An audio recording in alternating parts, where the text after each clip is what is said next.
Welcome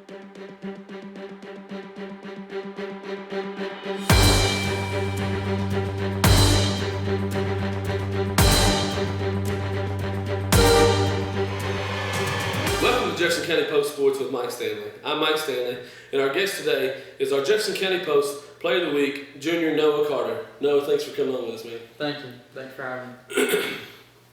Now, Noah had 14 points in the district tournament last weekend, coming off of a tricep injury. Noah, how important was it for you to get back in time for the district tournament? I mean, that was really the main focus, was just trying to get back for the tournament. I mean, we had maybe one or two games that I missed. I missed 4 games, and probably 1 or 2 of those were big games that, I mean, they might have needed me for, but I mean, I was just trying to get healthy for the tournament because that's really what matters. Yeah, it seemed like, though, how hard was it, first of all, to sit out those games and kind of see him struggle a little bit? It was really hard knowing that they could have used my presence trying to bring the ball up the floor and trying to dish it out to people. I mean, it was pretty hard to watch. Yeah, it seemed like when you did return against Sevier County, of course, the defense pressure was there and a little fewer turnovers. Now, going into the championship game against South Doyle last week, what was the key against them? They're long and athletic. What was the game plan against South Doyle? It was really just to control the game and not hand them the ball and basically just turn it over like left and right. I mean, we just wanted to just control the ball game and not turn it over. Mm-hmm. And we knew if we did that, we could just come out with it. You got down 12 in the third quarter. What was the mindset of the team down by double digits, kind of in midway through the second half? I mean, I didn't think nothing of it really. I mean, I thought we could come back as long as we just played the game, played how we usually do. I mean, I thought we could come back. Yeah. Of course, winning the district championship again.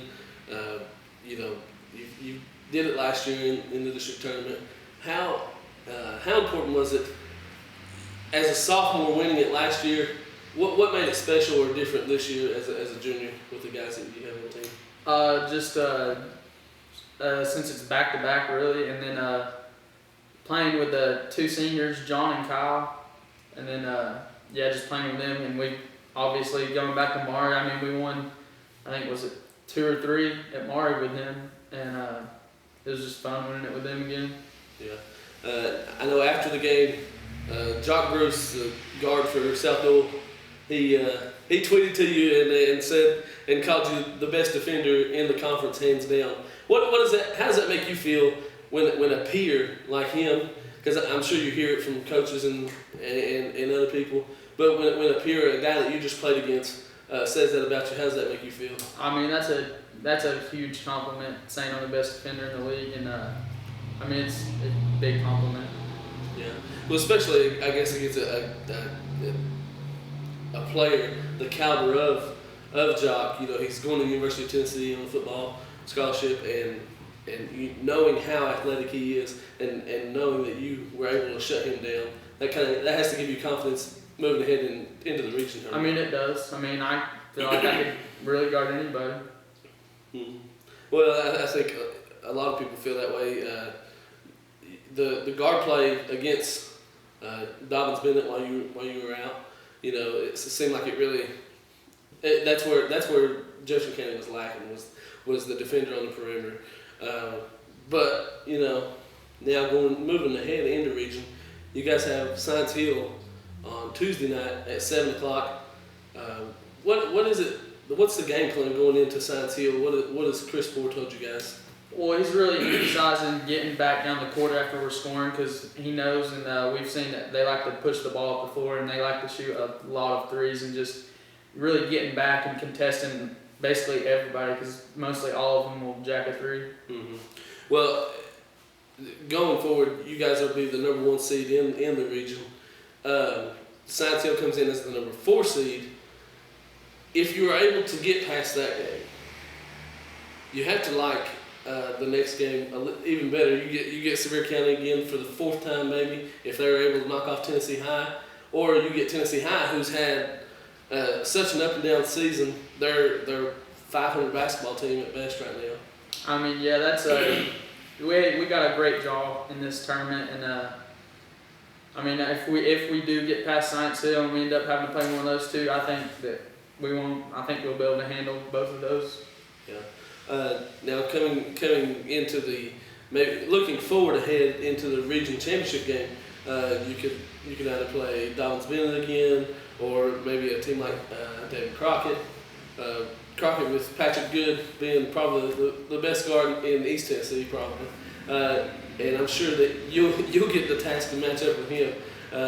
What is your mindset when you go up against a guy of the caliber of Good? I mean, it's just that, you gotta have in the back of your head that he's gonna hit shots. No matter how good you guard him, he's gonna hit shots, and you just gotta stick with him. Yeah, you got kind of take it personal too, I'm sure. Yeah, I'd like to go probably a round 2 with him, see how many he can get on me this time. Alluding to, I think he scored 34 last time in the Arby's Classic. He did. No, but moving ahead, how important is it to Noah Carter for this basketball team, this group of guys, to make it back to the state tournament? I mean, I think it's really important, and we'd love to get back there, knowing that it'd be the second time, and we'd have a little more experience under our belt, and I think we'd be ready to go this time. Yeah, I kind of watched a little bit of the footage from last year's state tournament game, and just the disappointment on everybody's face, and tears flowing in the locker room and everything. Is that something that sticks with this team as you move forward into region and in sub-state and trying to get back to that state tournament? Yes, we that's our main goal, is to get to state. Yeah. Going, kind of away from basketball, being a two-sport athlete in high school, how does football help you in basketball, and then kind of vice versa? How does basketball help you in football? I guess with football, helped me with basketball. I guess it's just the quickness and stuff. It helps me with guarding people, like going side to side and making quick cuts on the basketball court and getting around. And then with basketball, it's kind of the same thing. It was with my quickness on the football field, making my sharp routes and just the good cuts. Yeah. Moving forward now to the girls' side of things, they also are playing in the Region 1 3A tournament, and they'll host Dobbins Bennett on Monday night at 7. Dobbins Bennett comes in.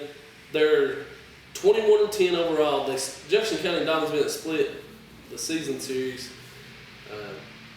The girls obviously are playing with a lot of confidence right now. They failed to Morristown West in the district championship game. Gave a great effort, being down 17 late with about 7 minutes to go, and was able to tie it up with a 3 by Alder with 2 minutes left, and just weren't able to kind of push their way over that hump. But Noah, what do you see in the girls' team that will help them make it back to the state tournament? I think they got pretty good guard play this year. You got Alexandria and Tori, and Riley stepped in and played some really good minutes, and I think just their guard play. And then the only trouble I think they would have is just with the bigs. Just running into a really big girl that can actually put the ball in the hole good. Yeah. They did struggle with that. That's what they ran into in the state tournament last season with Mount Juliet. They had 2 girls that were 6'2", 6'3", probably. They were big girls, and they weren't able to control them down low. That's just something that you either have or you don't. And unfortunately for Jefferson County, they don't have the bigs down low. Now, if they were to win against Dobbins Bennett, they would play the winner of the Science Hill South Doyle game. Of course, South Doyle being a conference foe, they've already played them twice this season, defeated them both times. I know it's harder to beat a team 3 times in one season. You guys were able to do it against Sevier County. They would play the winner of the Science Hill South Doyle game, and they would have to hope to play South Doyle again, them being a conference foe. It is hard to defeat a team 3 times in one season. But of course, you guys were able to do that against Sevier County. How hard is it to beat a team 3 times in one season? I don't think it's that hard. Obviously we did against Sevier County. It's just as long as you keep executing and just doing the things that you're supposed to do, I think you can come out with it. Yeah. Of course, I guess it would be different if it was a top-notch team. If you had to try to defeat them 3 times in one season, they'd be ready for that third game for sure. But moving ahead, you guys will host games on Monday and Tuesday at Jefferson County, and then play Wednesday if you're able to advance. Play Wednesday up at Dobbins Bennett. It's a big gym. Kind of gives the feel of like a state tournament at Middle Tennessee. Is it different shooting at a larger gym like that? I mean, not really. I mean, as long as you get up a lot of shots and warm-ups, I don't really think there's a big difference. I mean, with the depth and stuff, I mean, it might play a little role in that, but as long as you get up a bunch of shots from warm-ups, you're good. Yeah. Now, moving ahead with the girls, if they are able to advance to the state tournament, what are some things that Noah Carter has seen that the girls will have to improve on? Just again with if they run into a big post, being able to stop her, and then with the guard play, I mean, they need to have their guards really hitting shots and driving to the rim and getting to the basket. That is something that they do struggle with once they get to the basket. It seems like a lot of times they put up shots that sometimes aren't close and sometimes roll off the front. We're going to go back to the district tournament championship game, kind of late in the ball game. Grant Seal steps up to the free throw line. Airballs the free throw. What's going through Grant's head as he looks over to you guys and you guys are kind of making fun of him a little bit? He's probably thinking, what in the world did I just do? How did I just airball that? I mean, there's nothing else you could probably think but just being embarrassed, but just mainly focusing on the next one, trying to get that one in the hoop. Now we've talked, plenty of the district championship games. We've talked about the region tournament. We've talked about what it would mean to you going back to state. What would it mean to say a kid like Grant that still has a few more years to play, or some of those younger guys to get to state? Because knowing that this could be one of the last 1 or 2 years that they're going to have to go to state. I mean, I'd say it's probably meaning a whole lot to them too. I'd say it does mean a whole lot trying to get back, and I think they'd really enjoy it if they did get there because it's a lot of fun. Yeah. What are some things that you guys learned from that experience last year that you think will help you when you guys get back this year? It's just focusing on the game plan and just guards taking care of the ball, really. I mean, because we know if we get into the post, John's going to end up putting it in the hoop somehow, and just guard play, really. Yeah. Moving forward, Harper plays key minutes for you guys. He's able to, being a big kid, he's able to shoot the 3-ball pretty well. What does Harper bring to the table that say like John Bryant doesn't? Basically same size, but their games are completely different. I mean, Harper's just really long, and on the defensive end, he can basically almost put a hand on every ball that's in his area because he's so long. And then on offense, it's again with his length. If he could get it down there, and he just towers over everybody. And then with him around the 3-point line, I mean, he's just got the height advantage to where nobody can really contest his 3-ball. Yeah. Talk a little bit about the 3-ball. Noah Carter likes to shoot the 3-ball some as well. I do. What is the mindset as a scorer? A prolific scorer in middle school basketball, transitioning into the high school game. What is your mindset as a scorer now compared to maybe when you were in middle school? Well, in middle school, I mean, I really had a lot of freedom to put up a lot of shots, and coming into high school, I mean, with the sets we run, I mean, there's certain spots that you have to find your shots, and it's just anytime you have a wide open 3, I mean, let it go. And then big emphasis is trying to get into the rim and get to the free throw line and getting a few points here and there from there. Yeah, it is important to get to the free throw line. Something that some teams have gotten to the free throw line more often than you guys. Can you credit that to a game plan, or credit to officiating, if you will, or is it just something that just comes and goes each night? I think it's probably just one of those things that comes and goes. Maybe officiating, or a little bit to do with officiating. But I mean, it comes and goes. I mean, guys are going to attack and they're going to get to the basket and they're going to get some calls. Yeah. Now, when you have a week like this week, you're not able to go to school due to the weather. Of course, that makes you excited. But how does that affect the team's chemistry and your practice habits?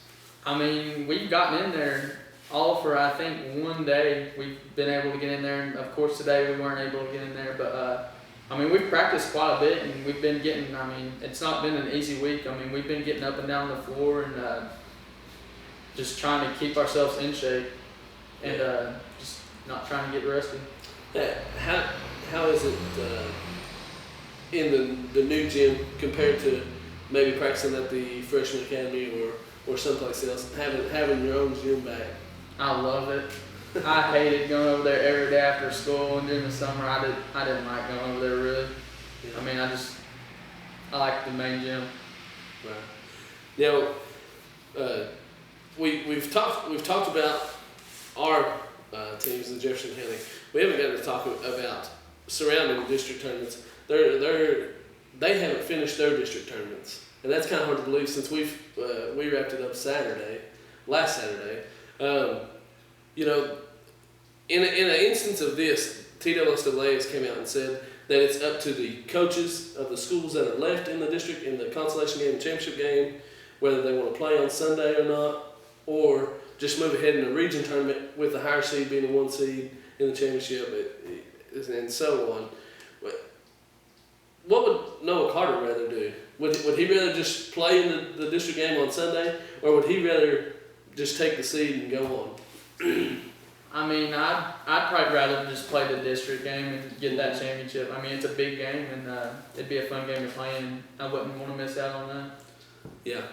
Well, your Jefferson County Patriots host region games on Monday at 7 for the girls, Tuesday at 7 for the boys.